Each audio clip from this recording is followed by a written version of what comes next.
बहुत सुंदर डॉक्टर वेदप्रिया जी ने आपको प्रस्तुति दी और बताने का प्रयास किया। और अभी हमारे बीच में आदरणीय रमेश चंद्र जी, जो नीति आयोग में कृषि के सदस्य हैं और बहुत विद्वान हैं। आज उनको यहाँ आना था, परंतु पहले से ही अपरिहार्य कारणों से बाहर थे। तो मैं उनका हार्दिक स्वागत करता हूँ, अभिनंदन करता हूँ। वो वर्चुअली जुड़े हुए हैं।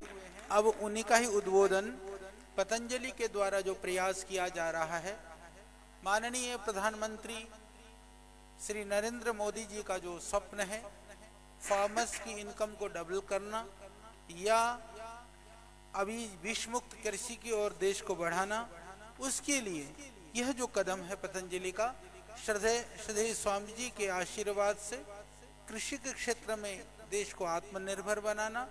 तो इन्हीं विषयों में पतंजलि के द्वारा, क्योंकि एक बड़ा प्रयास किया जा रहा है, जितने भी यहाँ कृषि के विशेषज्ञ हैं, आप सब लोग यहाँ पर हैं। आज हम उसको विमोचन भी करने वाले हैं। पुस्तक पहले एक हमने सलाह के लिए आप सब लोगों से तो सलाह भी ली थी। तो आदरणीय प्रोफेसर साहब से मैं यह भी निवेदन करूंगा कि जो हमने जो काम किया नव हरित क्रांति, क्योंकि नव हरित क्रांति वस्तुतः इस कृषि के क्षेत्र में एक नई क्रांति है, भविष्य के लिए एक स्वप्न है, एक आशा है, हमें विश्वास है। और मुझे लगता है कि यह प्रयास माननीय प्रधानमंत्री जी का जो स्वप्न है उसको साकार करने के लिए वह सहयोगी बनेगा। यह भी क्योंकि आपने उस पुस्तक को देखा भी है, आपने कुछ सलाह सुझाव भी हमें दिए थे, हमने पूरा उसमें डाल भी दिया है। तो इस विषय में भी आप बताएंगे आदरणीय हमारे श्री रमेश चंद्र जी। नमस्कार स्वामी रामदेव जी, आचार्य जी नमस्कार। सभी लोग जो इस गोष्ठी में भाग ले रहे हैं उन सबको भी मेरा बहुत बहुत नमस्कार। सबसे पहले मैं क्षमा चाहता हूं कि मैं इस गोष्ठी में भाग नहीं ले सका, क्योंकि जब आचार्य जी ने मुझे इसके बारे में बताया उससे पहले ही हमारी हरियाणा के चीफ मिनिस्टर के साथ स्टेट की मीटिंग फिक्स हो चुकी थी, जो आज 2 बजे है। तो इस वजह से मैं नहीं आ सका, लेकिन मैं आना चाहता था। मैं जो आचार्य बालाकृष्ण जी स्वामी रामदेव जी के मार्गदर्शन को फॉलो करते हुए इन्होंने काफी महत्वपूर्ण पहल की है। और मैं सकता हूँ कि वो कृषि को सचमुच में जो एक ट्रांसफॉर्मेटिव चेंज की बात करते हैं हमारे प्रधानमंत्री जी, तो उस ओर वो ले जाने के लिए बहुत लाभदायक सहायक साबित हो सकते हैं। तो मैं 2 विषयों पे अपने विचार आपसे शेयर करूंगा। एक तो जो आज की कॉन्फ्रेंस का विषय है, लेकिन उससे पहले जो आचार्य बालाकृष्णन जी ने टेक्नोलॉजी पर बेस्ड पुस्तक बनाई है और टेक्नोलॉजी रिलेटेड सॉल्यूशन इन्होंने एग्रीकल्चर की अलग अलग प्रॉब्लम के लिए उस पुस्तक में दिए हैं।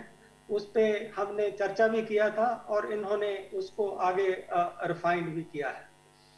यह इसलिए जरूरी हो जाता है कि ग्रीन रेवोल्यूशन ने डेवलपिंग कंट्री और डेवलप्ड कंट्री में जो एक टेक्नोलॉजी डिवाइड थी उसको काफी हद तक खत्म किया, और उसी वजह से जो डेवलपिंग कंट्री हैं वो डेवलप्ड कंट्री से फास्टर रेट में एग्रीकल्चर में ग्रोथ कर पाए, और जिसके रिजल्ट से हम सबको पता है कि कैसे उससे हम फूड सेल्फ सफिशिएंट हुए, कैसे उससे बहुत क्षेत्रों में इकोनॉमिक ट्रांसफॉर्मेशन हमारे पास आई।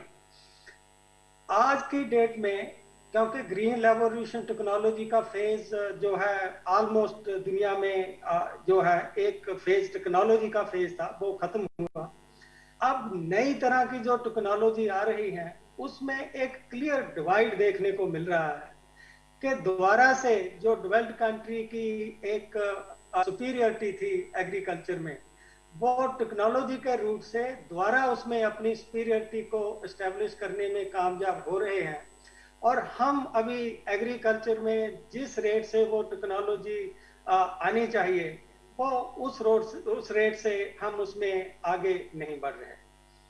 इक्का दुक्का बात होती है एग्रीकल्चर स्टार्टअप की, लेकिन मैं देखता हूं जब वास्तव में जाकर के एग्रीकल्चर स्टार्टअप किसी ने क्या किया है, तो या तो उसकी जो वो बात करते हैं वो ग्राउंड लेवल पे एप्लीकेबल नहीं है, यदि है तो उसका बहुत छोटे लेवल पे ही उसका जो है अमल हो रहा है। लेकिन आचार्य जी ने जो अपनी बुक में सॉल्यूशन दिए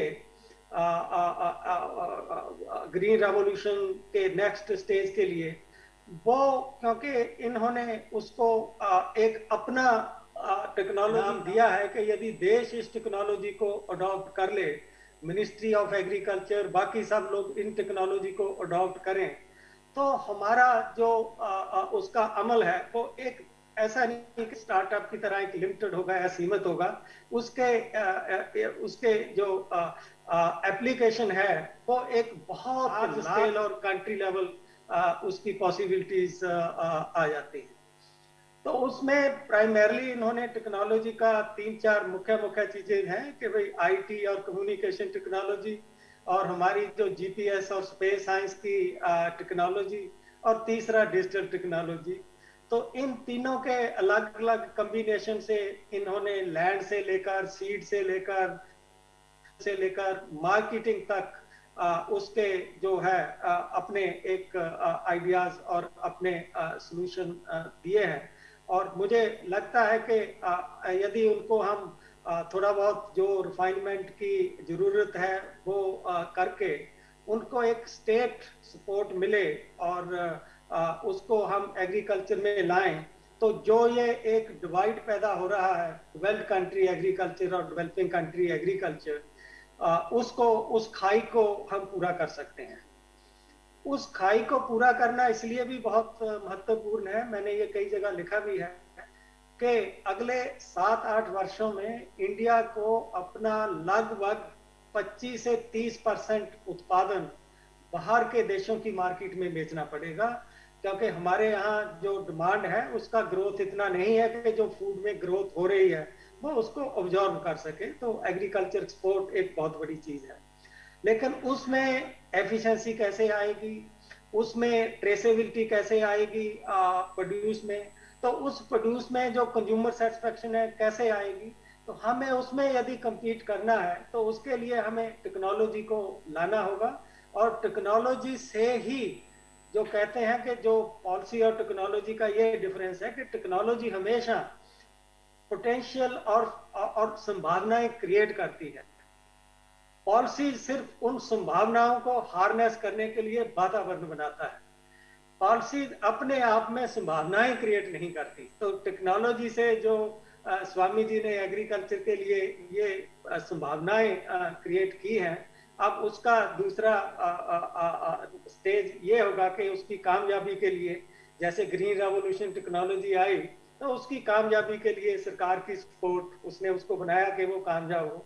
तो अब ये जो इनकी टेक्नोलॉजी है आप लोग उसको डिस्कस करें, आप उसमें रिफाइनमेंट है उसको बताएं और उसको थोड़ा उसके लिए ग्राउंड बनाएं, उसके लिए पॉलिसी एडवोकेसी करें कि इसकी बहुत हमें जरूरत है, तभी हमारी एग्रीकल्चर जो है वो नेक्स्ट फेज में compete कर पाएगी। अब मैं थोड़ा सा जो आज की कॉन्फ्रेंस का आचार्य जी ने विषय मेन रखा था कि हमारा इंडियन जो ट्रेडिशनल इंडियन मेडिकल सिस्टम है, पब्लिक हेल्थ और इंडस्ट्रियल पर्सपेक्टिव उस पे एक तैयार करने के लिए, तो आज विश्व के सामने बहुत सी चुनौतियां हैं। क्लाइमेट चेंज की चुनौती है, ग्लोबल वार्मिंग उससे रिलेटेड है, सस्टेनेबिलिटी है, बहुत सी चुनौतियां, लेकिन उसी तरह की चुनौती है अच्छा स्वास्थ्य और निरोग शरीर। और इसके लिए हम सब जानते हैं कि विश्व एलोपैथी से उड़ चुका है, और एलोपैथी से उड़ना एक बात है, और उसका जो कॉस्ट है कि जनमानस कई उनको ले भी नहीं सकते, वो भी उसका दूसरा पहलू है। तो विश्व को एक विकल्प की तलाश है, बुरी तरह से विश्व एक विकल्प की ओर देख रहा है। और मैं भी बहुत देशों में जाता हूँ, गया भी हूँ, तो उनकी बहुत रुचि है कि क्या वो विकल्प भारत से निकल सकता है, क्योंकि वो देखते हैं फिर भारत की ओर, चीन की ओर, जो इतनी एशियंट सिविलाइजेशन है कि यदि कोई विकल्प निकलेगा तो उसकी संभावनाएं, जो एशियंट सिविलाइजेशन वाले कंट्री हैं वहीं से उसकी संभावना निकल सकती है। तो स्वामी रामदेव जी ने इसके लिए पहले ही काफी प्रभावशाली जो है काम किया है। पतंजलि हम देखते हैं कि जो चीज है, एक निरोग उपचार का अल्टरनेटिव विकल्प रूप उसका वो लेकर आए। इससे काफी लोगों को जो है लाभ भी हुआ है। इनफैक्ट जब मैं इसको ये देख रहा था कि एलोपैथी और आयुर्वेदा में, आयुर्वेदा पीछे कैसे जाने लगा, एलोपैथी आगे कैसे जाने लगी। हम अक्सर कॉलोनियल को ब्लेम कर देते हैं, लेकिन यदि आप देखो कि इंडिपेंडेंस के बाद जो सपोर्ट फॉर एलोपैथिक सिस्टम है वो इतना ज्यादा हुआ, इतना ज्यादा हुआ। और जो हमारी आयुष वाली सिस्टम थे उनके लिए अभी पिछले 6-7 साल से एक सपोर्ट सिस्टम और रिकॉग्निशन आ रही है, वरना वो एक एब्सेंटी थी।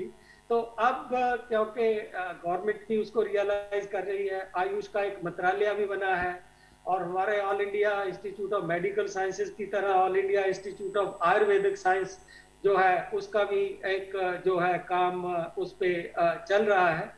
तो अब हमें ये देखना है कि हम जो हमारे ये अल्टरनेटिव सिस्टम हैं और जो रूटेड इंडियन भारतीयता में जिनकी जड़ें हैं उनको हम मेन स्ट्रीम में कैसे लाएं। यदि हमें उन्हें मेन स्ट्रीम में लाना है तो 4-5 स्टेप्स हमें उसके लिए जरूर करने पड़ेंगे और योजनाबद्ध तरीके से उस पर बढ़ना पड़ेगा। सबसे पहले उसमें आएगा कि हम उसकी सिस्टेमेटिक डॉक्यूमेंटेशन और कंप्लीट लाइब्रेरी, एक जगह नहीं, जगह जगह अलग अलग भाषाओं में, कि हम उस जो हमारी जो इतना नॉलेज है ट्रेडिशनल इन चीजों के बारे में, उनको एक जगह हम डॉक्यूमेंटेशन करें। दूसरा, चीजें जो हैं वो उनके बारे में लिखा हुआ है हमारे शास्त्रों में, लेकिन वो कैसे वर्क करती हैं अभी उसका ज्यादा खुलासा नहीं हुआ, उस पर एक्सप्लोरेशन जो है की जाए। और तीसरा, जब हम इस स्ट्रीम का पार्ट बनाना चाहेंगे तब हमें रॉ मटेरियल प्रोडक्शन और फाइनल प्रोडक्ट मैन्युफैक्चरिंग इन सब की ओर जाना होगा। इन सब की ओर जाने के लिए हमें देखना होगा कि यदि एलोपैथी कितनी पॉपुलर हुई तो उसमें ऐसी क्या बातें थी। तो उसमें कुछ बातें थी कि भाई उसमें एक स्टैंडर्ड एस्टेब्लिश हुए, उसमें एक प्रोटोकॉल एस्टेब्लिश हुए, उनमें एक बेंच मार्किंग हुआ। क्योंकि इनका होना बहुत जरूरी इसलिए है कि आप क्रेडिबिलिटी किसी चीज की जो है तभी मेंटेन रख पाते हैं यदि ये चीजें जो है इनके अनुकूल वो प्रोडक्ट जो है आपका बन रहा है, कि उसके स्टैंडर्ड्स डिफाइंड हैं, उसके प्रोटोकॉल्स हैं, उसमें बेंचमार्क हैं। तो इसको हम लेकर चलें और जो हमारे प्रोडक्ट्स हैं उनको 2 कैटेगरी में बांटकर, हेल्थ प्रोडक्ट और क्यूरेटिव प्रोडक्ट्स जो है उनको लेकर, और प्रोडक्ट्स की जैसे इसके लिए हम WHO की गाइडलाइन को भी अडॉप्ट कर सकते हैं। मैं गूगल कर रहा था देखने के लिए कि इंटरनेशनल सिस्टम क्या क्या है जिनसे एलोपैथिक आगे प्रोग्रेस हुआ, वो क्या मैकेनिज्म है, वो मैकेनिज्म तो हमें भी अडॉप्ट करने पड़ेंगे। तो क्लासिफिकेशन एंड स्टैंडर्ड हम कैसे करें, जैसे हमारा एग मार्क है, जैसे safety standard authority of India है, तो ये एक एलिमेंट्री प्रोडक्ट लेवल पे स्टैंडर्ड देती है। लेकिन यदि हम उससे थोड़ा और आगे जाएंगे कि प्रोसीजर और गाइडलाइंस हमें इसके लिए बतानी है, तो जैसे आयुर्वेदा में एलोपैथी में हमारा CDSCO है, central drug standard control organisation. तो हमें अब इनके लिए भी, जो हमारे आयुष सिस्टम की मेडिसिन है, इसके लिए भी एक इस तरह का रेगुलेटर जो है उसकी हमें बहुत जरूरत पड़ेगी। क्योंकि अदरवाइज वो everything and anything in the name of वो जो है आयुर्वेदा नहीं बिकनी चाहिए। हर चीज के एक स्टैंडर्ड और स्पेसिफिकेशन जो है, जब हमने उसको मास स्केल पर ले जाना है तो ये चीजें उसके लिए बहुत जरूरी है। इसी तरह से जो कई विश्व में इस पद्धति से जो प्रोडक्ट बनते हैं उनको रिजेक्ट करने के लिए हम अक्सर पढ़ते हैं कि आज कनाडा में भारत का ये प्रोडक्ट आयुर्वेदा की मेडिसिन पे बैन लग गया, आज ऑस्ट्रेलिया में लग गया, ईयू के स्टैंडर्ड नहीं मीट हो रहे, यूएसए नहीं कह रहा इसको करने के लिए। कभी आ जाता है कि यूनानी की साफी जो है इसमें ये मेटल है, आयुर्वेदा की जो ये मेडिसिन आती है इसमें ये मेटल है, इसको हम बैन करेंगे। तो इन सब का कॉग्निजेंस लेते हुए हम अपनी जो भी प्रोडक्ट बनाएं उसको ये देखें, हम ये नहीं कह सकते कि उनकी प्रेफरेंस गलत है। हमको अपना प्रोडक्ट उनकी प्रेफरेंस के हिसाब से बनाना पड़ेगा कि हमारे किस कंट्री के लिए कैसा प्रोडक्ट भेजते हैं। आप हैरान रह जाओगे कि जो बड़े बड़े मैन्युफैक्चरर हैं वो कोई भी प्रोडक्ट ले लो, वो जिस तरह की लोगों की परचेजिंग पावर है और जिस तरह के लोगों के कल्चरल और बिलीफ है उस हिसाब से वो उसको थोड़ा मोल्ड करके बनाते हैं। तो यदि हमें आयुर्वेदा और इंडियन मेडिसिन में भारत को सचमुच में, जो स्वामी जी भी बात करते हैं विश्व गुरु, तो उस तरह पे विश्व लीडर, वर्ल्ड लीडर बनाना है, तो हमें इन सब चीजों की ओर जो है अपने प्रोडक्ट को कस्टमाइज्ड करके हम आगे लेकर कैसे जाएं।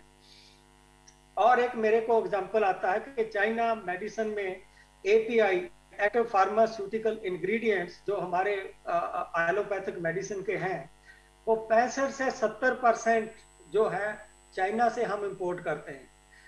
इंडिया ही नहीं, सारी दुनिया लगभग 70-80% जो एपीआई हैं वो चाइना से इंपोर्ट करती है।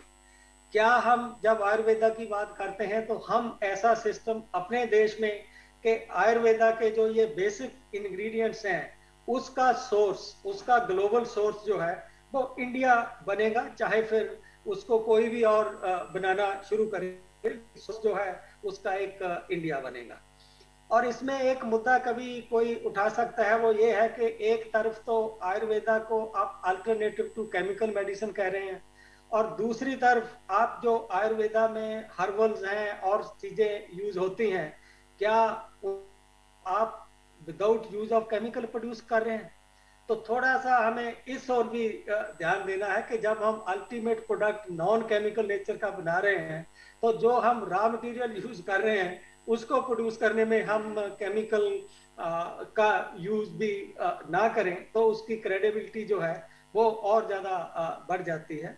और लास्टली ये जो अभी आपने इनिशिएटिव इसका लिया है, modernisation of traditional and Indian medicine, हम इसको जो देश के गोल्स हैं ऑलरेडी बजट में अनाउंस हो चुका है कि कहाँ कहाँ पर हम हर्बल मेडिसिन की खेती को बढ़ावा देंगे, गंगा के दोनों ओर या बाकी जो क्षेत्र हैं, तो उस तरह से हम अपने जो ये इसका रॉ मटेरियल प्रोडक्शन का सिस्टम है, यदि उसको हम फार्मर से भी लिंक कर दें और गवर्नमेंट के प्रोग्राम से भी लिंक कर दें तो हमारी सफलता के जो चांस हैं आगे वो बहुत ज्यादा बढ़ जाएंगे। तो इन्हीं शब्दों के साथ मैं एक बार फिर बहुत धन्यवाद देता हूँ स्वामी रामदेव जी का, आचार्य बालाकृष्णन जी का और इनके सारे लोग जो इस तरह के इनिशिएटिव से जुड़े हुए हैं, चाहे वो एग्रोमिंग जो नई टेक्नोलॉजी की बात की है उन्होंने उससे, या ये जो एक विकल्प है आयुर्वेदा और पब्लिक हेल्थ और उसके लिए, उन सब के लिए इनका बहुत बहुत धन्यवाद करता हूँ।